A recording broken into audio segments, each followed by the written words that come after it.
boardroom. This is the business of esports.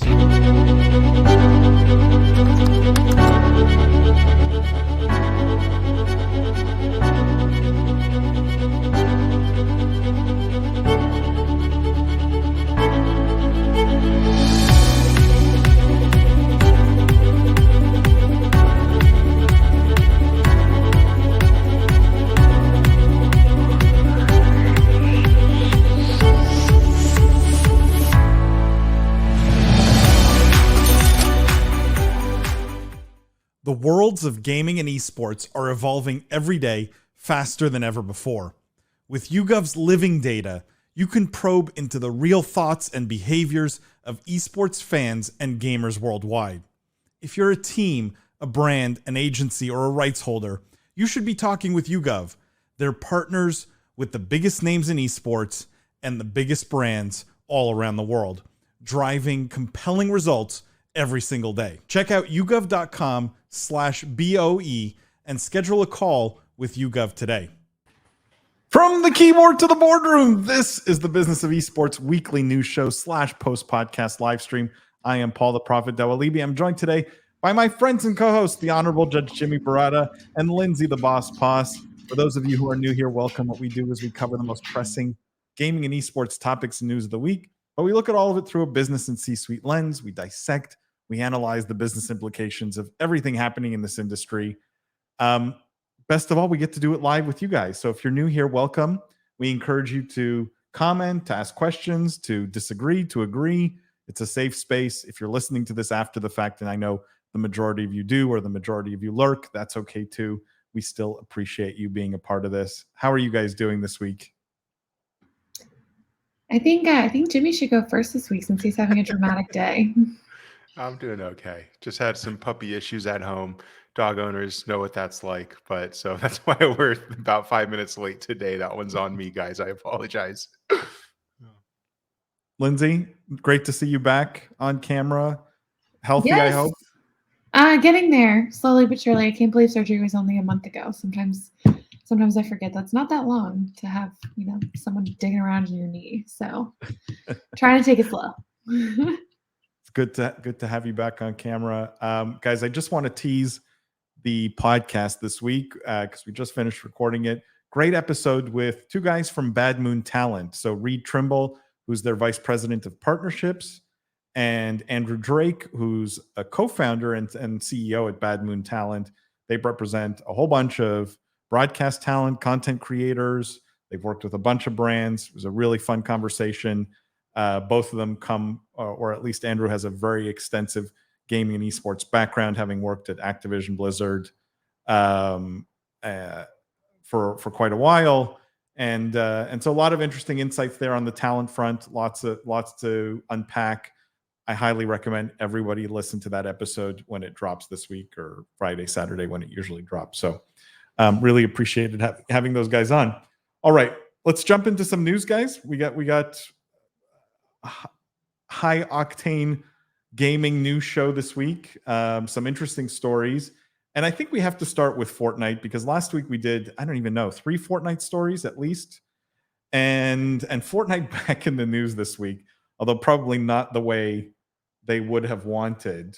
And the headline here, hang on if I share my screen. The headline here is Fortnite maker Epic Games to pay $520 million in record-breaking FTC settlement. So Epic Games here has agreed to pay a total of $520 million to settle U.S. government allegations that it misled millions of players, including children and teens, into making unintended purchases, and that it violated a landmark federal children's privacy law. Now, as part of this, part of the $520 million, Epic's going to pay $275 million to the U.S. government to resolve claims it violated the Children's Online Privacy Protection Act, COPPA, which, Lindsay, you mentioned when we discussed it last week, by gathering the personal information of kids under the age of 13 without first receiving their parents' verifiable consent. It's the largest fine the FTC has ever imposed for a rule that it enforces. Now, in a second and separate settlement, it says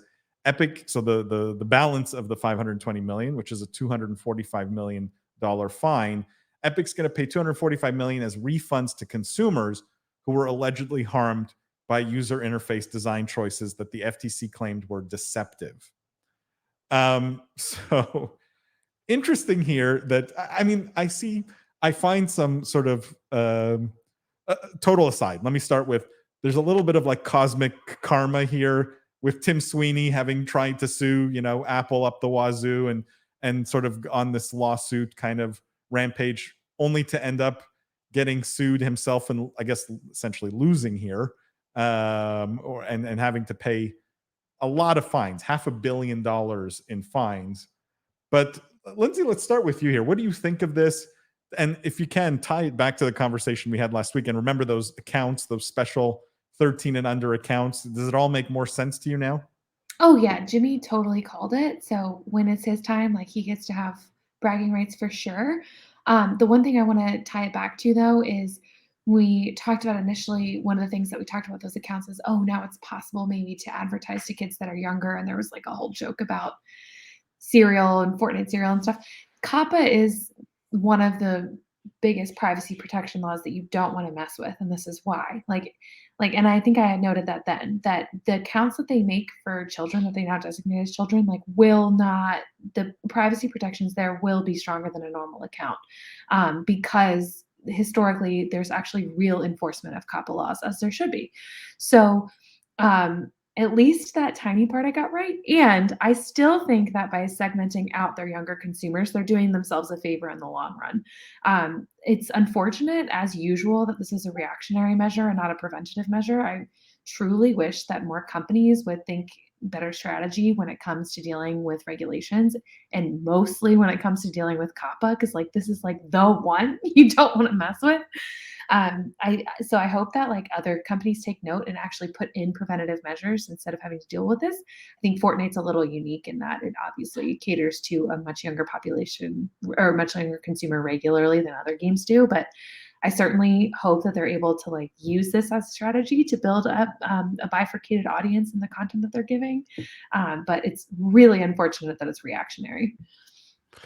I want to add to that, Paul, because I consulted, I think, for about 4 years in this space after I left law, and one of the things you noticed consulting for a number of different companies, the similarities in that all of them would rather ask for forgiveness than pay up front and do things by the book the first time around. It's kind of common, right? Because you running lean, there's a lot of risks to be had, or to be taken rather. So it's kind of unfortunate, but seems to be common practice. Not that it's an excuse or justifiable. To me, the question I would, because we talked a lot about the story last week, and it raised a lot of questions, and this definitely was where I was leaning in a sick pleasure, I guess, or kind of happy to be right, but not happy because it's unfortunate circumstances of minors being taken advantage of. To me, the question I would ask to you guys is, do you think it's better that Epic put out that story last week just to maybe lessen the blow here, or should they have sat on that and announced it next week as a reactionary measure, like, hey, yeah, we got caught with our hand in the cookie jar, here's what we're doing about it, we're already on top of it, immediate response, immediate mitigating factor, right? Do you get the PR move in terms of either trying to get in front of it or softening it? I think softening it, honestly, because it only raised questions to me beforehand, and I immediately suspected an ulterior motive. And I don't know how many other people are like that. I would imagine quite a bit. So I would say if they responded to this story next week with, here's what we're already doing about it, look how quickly we jumped on top of this, then because again, now the news cycle of Epic launching all of these protections from last week is being replaced by this current story. So if you Google Epic, this is the most current published thing, versus if they put out that those age restricted accounts, what have you, that we covered last week. Next week, you kind of bury this in the news cycle a little bit, and you also respond to it. Does it really matter though, Jimmy, at the end of the day? Meaning who's the audience for this article, right? It's not going to stop people from playing Fortnite, okay? Right? That's not. So angry moms, I guess, but yeah. Maybe angry moms, maybe. But it seems like most of the angry moms are going to be made whole, right? There's 245 million in refunds. But this potentially gives more sort of teeth to that Quebec lawsuit or whatever, right? That we sort of half joked about, but in this context seems completely legitimate. But it's more like investors, right? I would think that maybe you worry about, because Epic is still a private company. And while they've raised a lot of money and while Fortnite makes a lot of money, $500 million is not like chump change here. This is a pretty stiff loss. What was their last valuation? Do you recall? Was it 17 billion or are they billion, I think. 28 now? Yeah. Yeah. I mean, either way, it's like you said, it's sizable, whether it's 17, 28 or more. But I guess, do we see, and I just wanted to add, because I alluded to it at the beginning, that I do think part of it is they attracted this. They did, like, they became this very litigious focused company, and I think lost sight of what they should be really focused on. And in some ways, again, it's not Cosmic Karma has no business basis, but it's sort of like when you get in the mud and you start fighting in the mud, eventually you're going to get mud on you at some point, right? Like, I wouldn't be surprised if Apple was, call it tinfoil hat theory, right? But if Apple had sent some information to the FTC, I don't know. It seems like a really big, this is not a slap on the wrist. This is a big fine. And sorry, my last question to you guys is, do you think they're trying to set up Epic Games as an example here? Are they trying to make an example of this? Oh yeah, definitely. I mean, there is also just a lot of energy, political energy on all sides of the spectrum in general about protecting kids. And kids in video games has always been a very hot topic. So I think that as we move kind of into this new age, and Epic is the one building metaverses and the Unreal Engine also, it's easy. If they had done this against a much smaller publisher, it wouldn't have had the same waves, obviously. So yeah, I definitely think that they're using this as an example. And in some ways, like you said, rightly so, because they bring a lot of attention upon themselves in other ways as well. I do think it was a mistake to say, we're not the big fish. These are the bigger fish. Go after them. When in reality, from the FTC's perspective and who's in charge there, they're all big fish, and there's no stratification of how big the fish are. So I definitely think that they're using it as an example, and I hope that other people pay attention. It's definitely a big deterrent. Let me just get caught up here. Matt says the only thing that makes Wednesdays bearable. Christian says the boss cam is back. Icy Dark, welcome. Welcome to the stream. Matt says, I feels like there's a lot of infighting in the gaming space right now. Can't be good for the industry. I mean, it's definitely not good for the industry. I kept saying forever that Epic Games had their focus on the wrong thing. Christian says a very expensive lesson for a very prominent company. Yeah. This story I think is going to blow over. Like, no one's going to be talking about this a month from now. The question is, what does this do to Epic Games valuation the next time they go to raise money? What does it do? Are investors going to be asking more questions? Like, what is the impact from a business standpoint beyond, when people stop talking about the story? That I don't think anyone's going to stop playing Fortnite, but what happens to the business when they have to go raise another $1 billion or $2 billion to keep the business growing? Will this affect the valuation? Things like that. Those are, I think, the consequences that we may see and we may find out at some point. All right, guys, let's talk about a more positive story.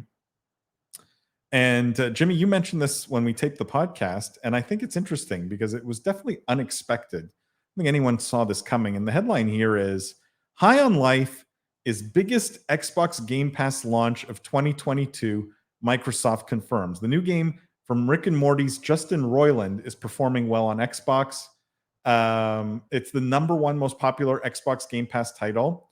The biggest release, basically, that they had.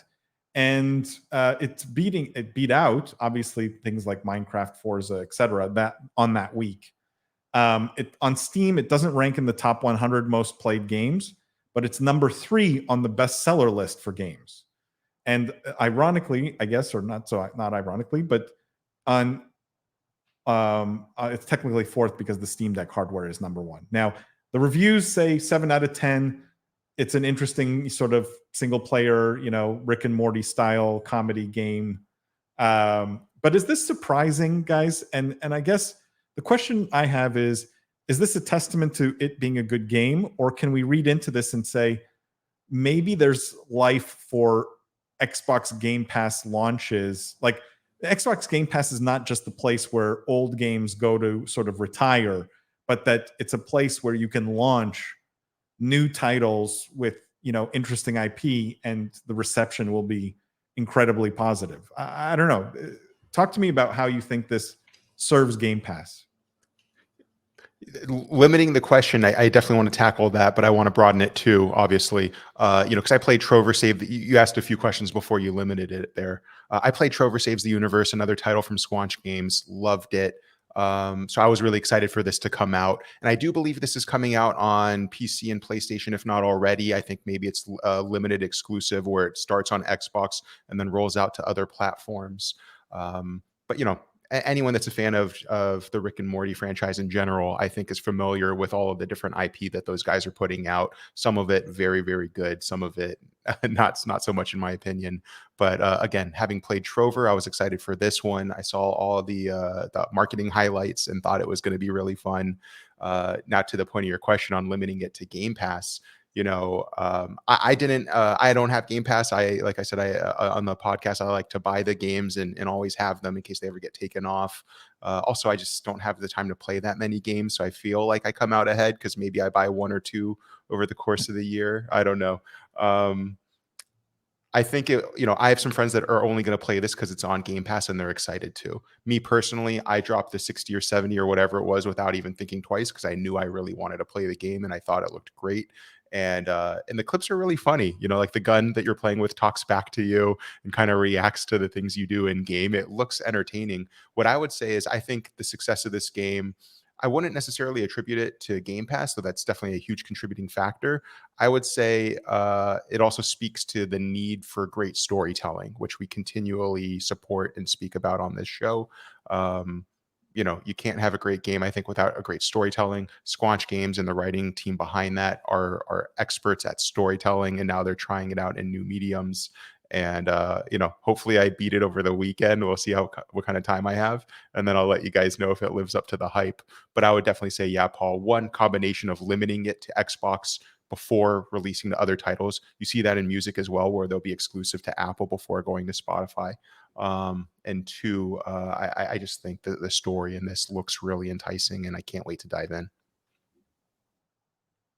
Lindsay, any thoughts? Any extra thoughts on this? Yeah, I feel like because of the power of the IP behind it, they were able to kind of capitalize on FOMO a little bit by releasing to Xbox first. I don't think that this works in every situation, and it, like Jimmy said, he's played the previous games. Rick and Morty is like such a powerful franchise, especially among men ages 18 to 35, which greatly overlaps with the gaming audience. So it was the right audience for sure, and I think that this kind of drip release, where a lot of people have access to it really quickly via Xbox Game Pass, definitely can create FOMO for people who are on PC or PlayStation. So I think that it's a little bit of clever marketing to start with a subscription-based service and go out. We're obviously seeing like movies do that a lot, and it's put out there and in theaters at the same time to try to get people to maybe go to the box office and see it in a bigger experience if people love it on Netflix or whatever. Like I said, I don't think this works with everything, but it's pretty cool to see someone come up with a strategy that actually like gets FOMO to be a factor in playing the game. Yeah, I'm encouraged for Xbox on this story that, Game Pass could, I think, down the line be that launching new games with great IP as Game Pass exclusives could still see, like, it's a big enough audience now, it's a big enough player base that the game can have success. In my mind, that's the bigger threat to Steam than Epic Games Store ever will be, right? Maybe that's the interesting sort of take here, that all the money Epic Games has spent on building their Epic Games Store, and when in reality, Game Pass is maybe the biggest competitor to Steam these days as a consequence. Matt says, this is one of the few games I would actually consider buying this year. Seems like it would be fun in a way that Elden Ring, Ragnarok, God of War Ragnarok isn't. Yeah, I mean, Matt, this totally different feel, completely different style of game, way, doesn't take itself so seriously. Night and day difference with Elden Ring, especially, and with God of War. Matt says, too bad I don't have an Xbox. Yeah, that is a requirement. Although you can get Game Pass on your phone, I think. There is, I think, an app on your phone where you can play it on your phone. This game is a success because Rick and Morty fans are loyal AF almost to a fault. That's also true. But I think to Lindsay's point, the IP here, very strong. The love for Rick and Morty, very high, especially in that male, 18 to 34 kind of age group. All right, guys, let's talk about BMW in the news this week. Not such a great story, this one. And the headline is BMW reduces esports sponsorship spend moving into 2023. Now, BMW is, according to this article, heavily reducing its investment in esports team sponsorships, with some partner teams no longer displaying the German car manufacturer's logo on their jerseys. Now, in 2020, they had partnered with Fnatic, G2, Cloud9, T1, and Fun Plus Phoenix, and they added OG in 2021. Now it seems like they're pulling back. A lot of the teams are removing the BMW logo from their jersey. And what they're saying is obviously they're anticipating recession, so they're pulling back from, doing promotion in general. But esports seems to be the first industry that they're pulling back from. Now, do you guys think this is an esports issue, or was BMW never the right fit? Like, do you guys? Because I think when BMW started signing all these teams, I said, I'm not sure how many viewers, are going to go out and buy BMWs. How many, 22-year-old esports fans are going to be going out and buying BMWs? But I'm curious to get your thoughts, right? This pullback, is it just because the time and the place and the market, or do you think there's a fit issue here? Jimmy? I don't think it's necessarily the wrong fit. I think that esports was one of the newer industries that BMW decided to activate against, and because of, like you said, the expected recession, because of inventory issues, you see marketing budgets being slashed across the board everywhere. And I just think first in, first out, or for whatever that expression is. I feel like maybe it's just an area they have less data on, and so if they're going to reduce their spend, they're going to take it away from something that's untested, as opposed to knowing a different market very well. So it's definitely unfortunate, because you want to see the industry do well. You want to see it attract new names and retain those names. One of the things I was most impressed by when we interviewed Steve Aronset, the CEO of Team Liquid, was that they had 100% retention rate with their sponsors. That blew my mind over 7 years. So you hate seeing a sponsor that's new to the space, or relatively new to the space, that's backing out.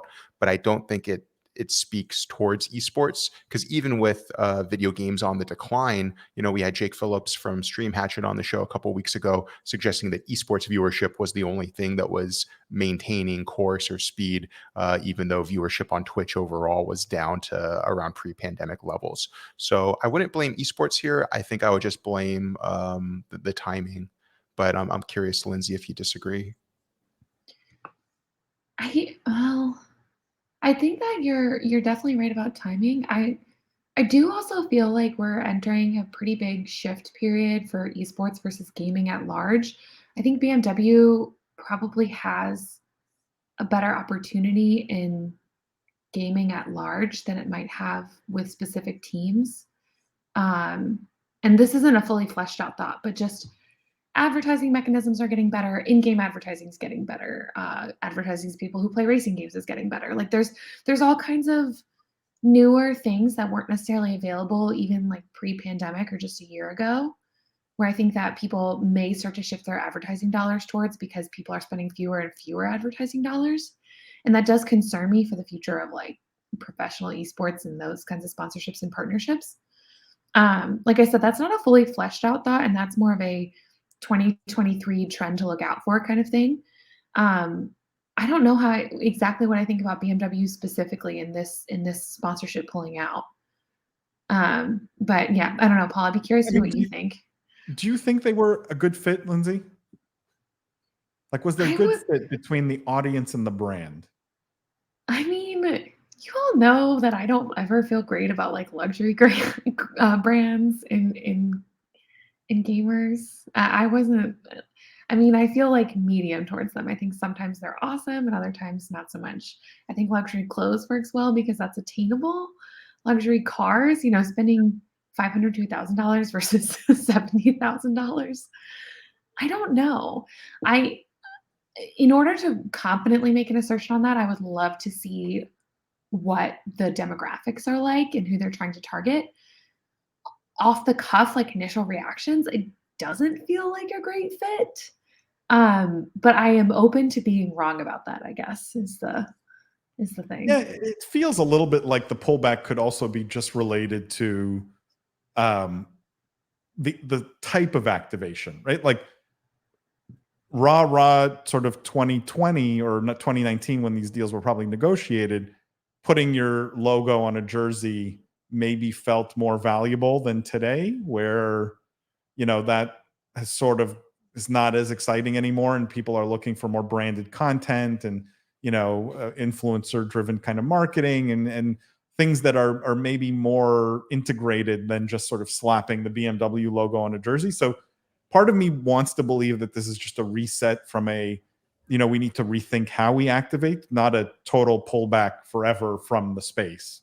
Yeah, I love that thought, Paul. It definitely makes sense that as teams are reevaluating their own strategy with content versus esports, that advertisers would be as well. And I think you're dead on that. Branded integration might be a better fit for them. But at that point, does it fall on, we just had Bad Mood Talent on the show, as you mentioned, and they referenced their 360 services where they work with brands like BMW, Coca-Cola, who come to them and say, hey, here's our marketing spend. You're the experts. Tell us how to make use of these dollars.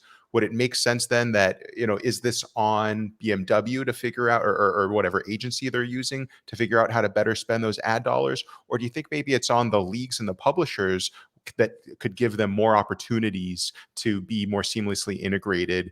There's discussion of, for example, adding billboards in game, right? Where if you're, playing a driving game, or even if you're playing Fortnite or something, there's, natural kind of integrated advertisements, like you said. So it's not just a logo on a jersey somewhere, but it's actually part of the experience. I think we talked also about sports games like NBA 2K and Madden have Gatorade halftime. If you play FIFA, the banner around the stadium has the advertisements just like the real stadium does. So I don't know if it's on someone like BMW, their agency, or the publisher. I guess that's kind of a loaded question. Yeah, I mean that feels like a little bit heavier lift, right? Going and integrating in game. I don't know if any of these big brands are really ready to take that level of jump just yet, but I think with the right agency, many of them will come back and I think be smarter about the way they activate. It won't be just a logo slapped on a jersey. That's my hope, at least, right? That they get a good partner that understands the space really well and sees value in the gaming audience, and most importantly understands how to speak to it. I think that's maybe what was missing here. I don't think anyone was looking at the jersey going, oh, BMW, I should go buy one, right? Like, if you're going to use it to create brand affinity, a logo on a jersey in my mind doesn't work. You need content. So it'll be interesting to see if BMW comes back and how they come back into the space. Chris says, I just don't see the need for automobile sponsorships for esports orgs when they themselves aren't involved in racing esports.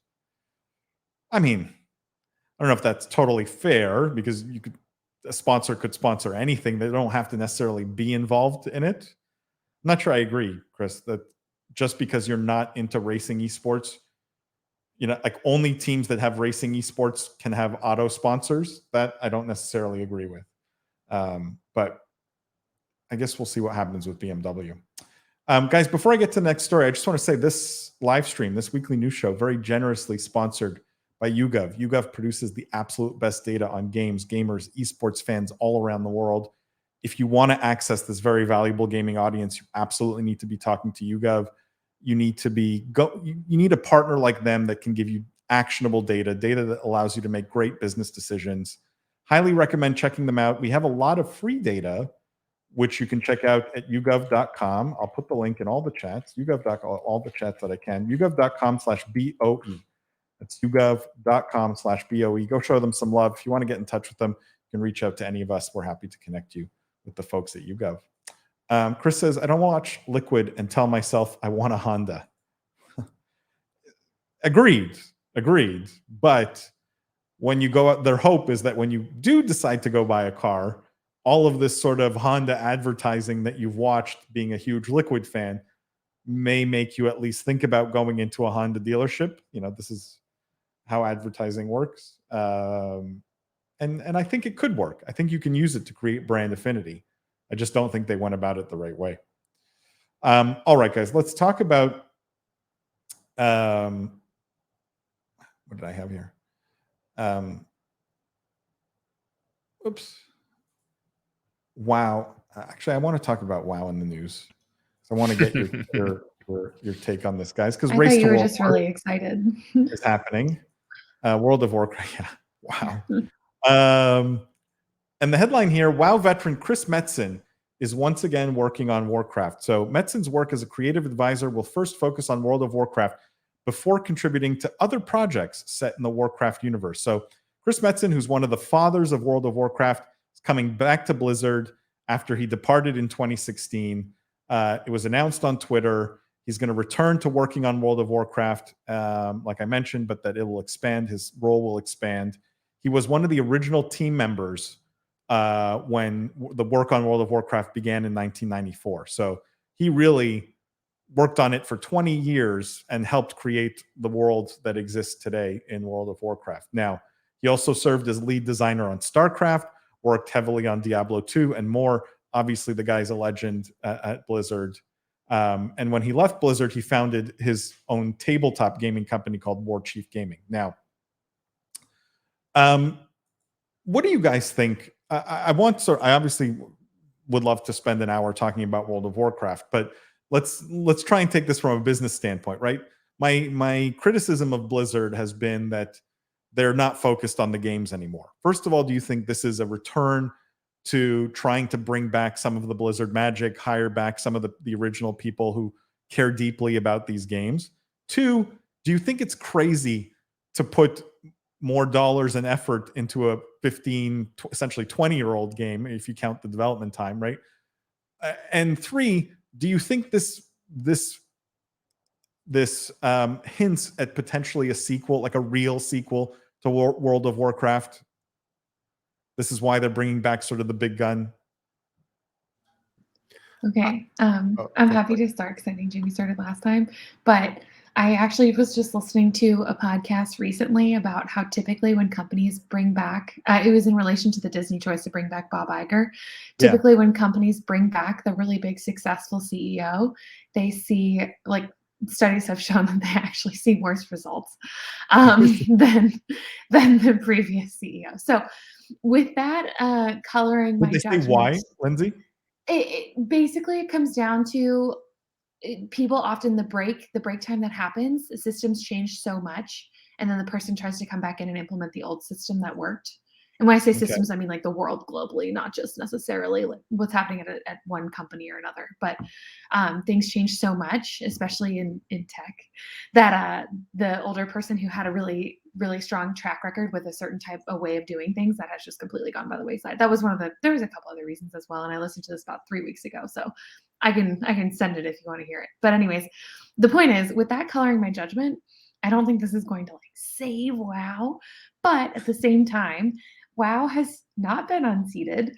There is still a hugely active player base. There are so many people that just love WoW. And this is the first time in a while that they've given any type of new life to the direction of it.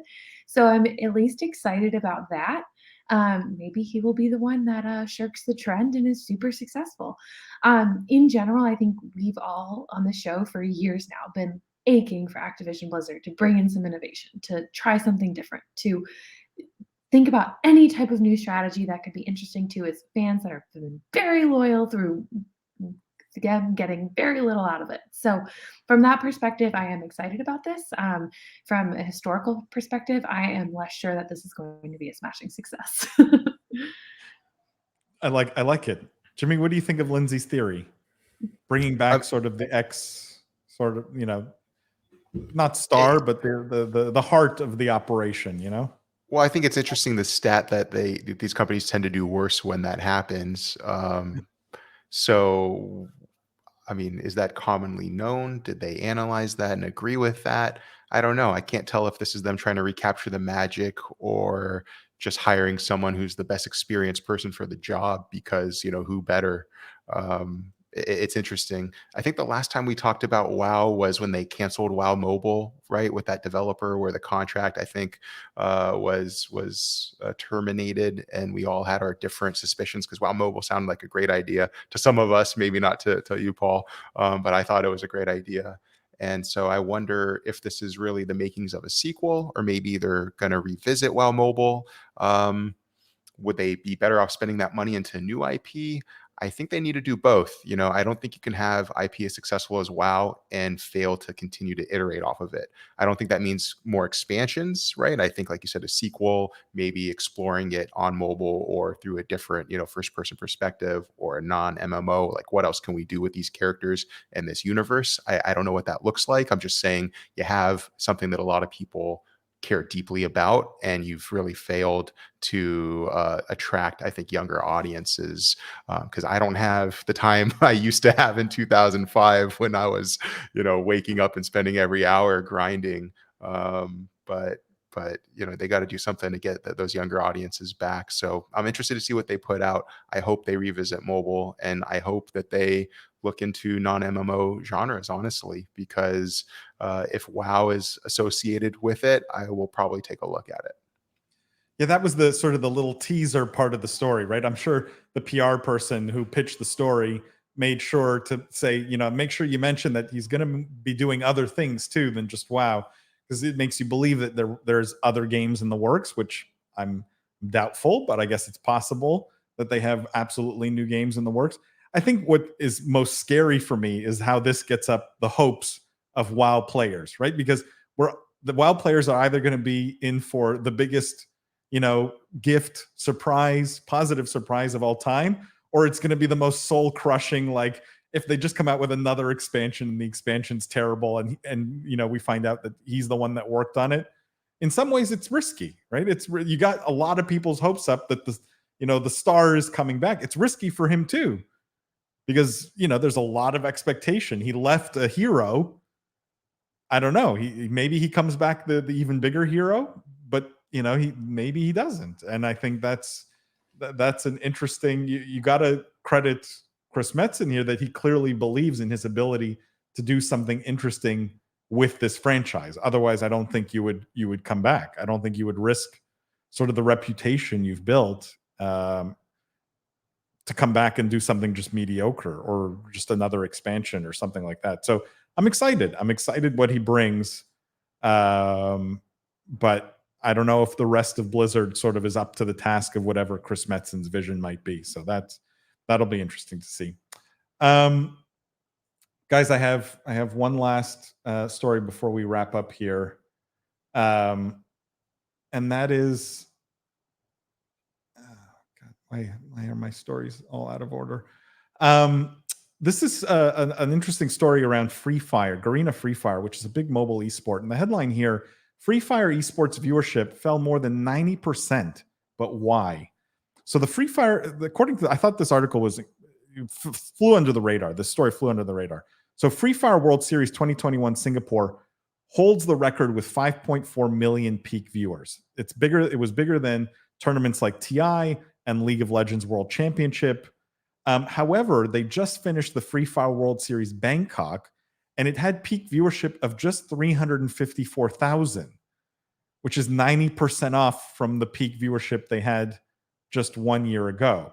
Now, the article tries to find sort of reasons for this. So, language differences, region differences.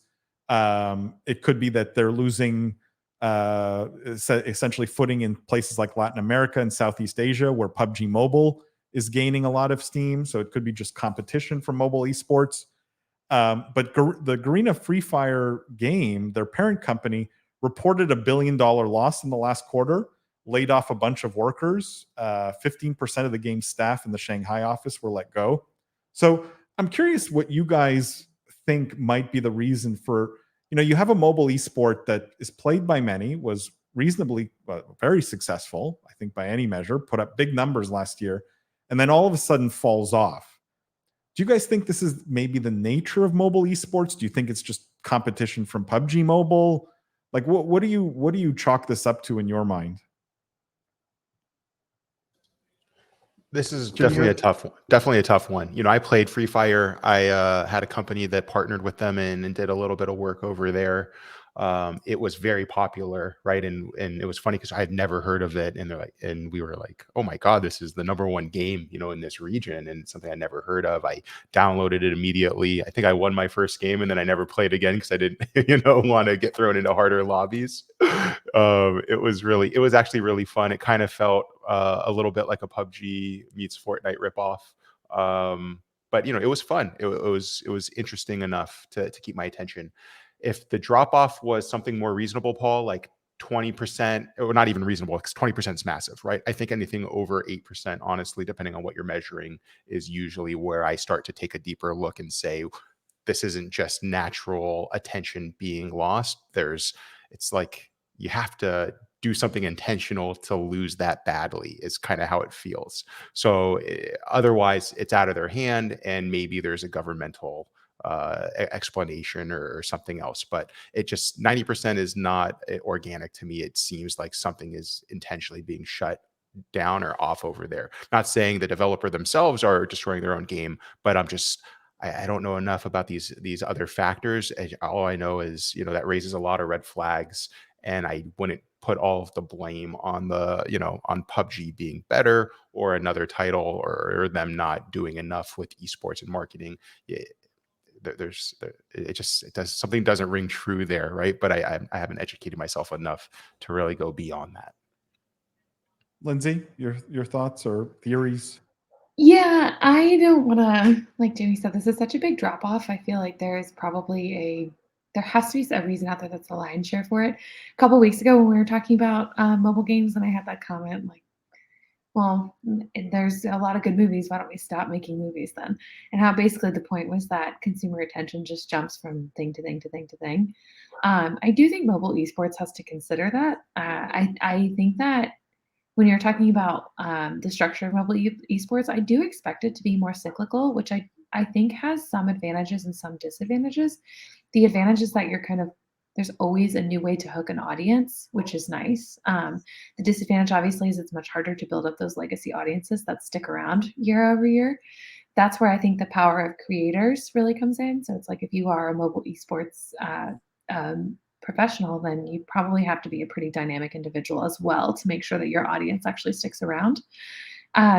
I think that in 5 years, this model is going to look so different. So I'm curious to see, maybe there will be that mobile game that like rises above all of them, and we play it for 20 years and there's a league for it. I don't know.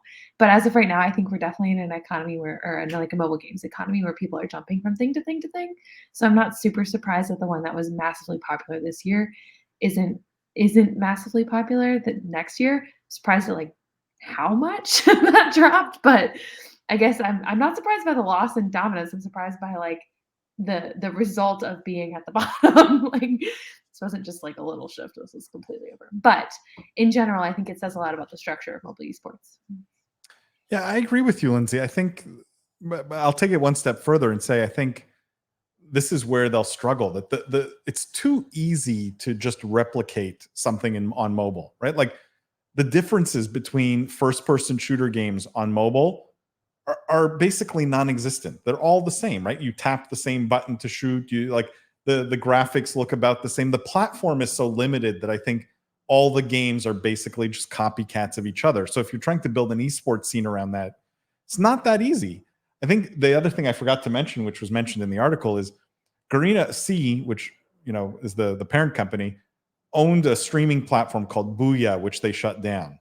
And one possibility is they were juicing the numbers with their own platform, which calls into question all of these numbers coming out of Asia in general. Like that, to me, the takeaway here is you sort of can't ever believe numbers coming out of Asia. You always have to take them with a grain of salt, or discount them in some way because you don't really know how they're being measured, where they're being measured. And to me, when you go 1 year to the next, even if no one's playing Free Fire anymore, which is not the case, a 90% drop in viewership to me says the baseline was probably, false to begin with. You to Jimmy's point, yeah, maybe 20%, 30% drop, right? The game's fallen off, not as many people watching or playing. To drop 90%, I think you have to start questioning the validity of those numbers in that 2021 year, which is not surprising, I guess, when you look at the Asian market and especially when you look at mobile. All right, guys, that wraps up this week's weekly news show. I just wanted to say, don't miss the podcast this week. No, it's our holiday, basically, episode. So Merry Christmas to all of our listeners, all of our viewers. Thank you guys for supporting the live show, the podcast this whole year. We will continue to do episodes, so you're going to get basically a New Year's episode also. But just want to say thank you to everyone. Also, don't forget, follow us everywhere: LinkedIn, TikTok, YouTube, Instagram, Twitter. You name it, on every platform, you can find content from Business of Esports, so make sure to follow us everywhere. Thank you to Jimmy. Thank you to Lindsay. As always, thank you guys in the chat who showed up. Appreciate all of you. And don't forget, the most important thing, guys, the future is fun. We'll see you next week.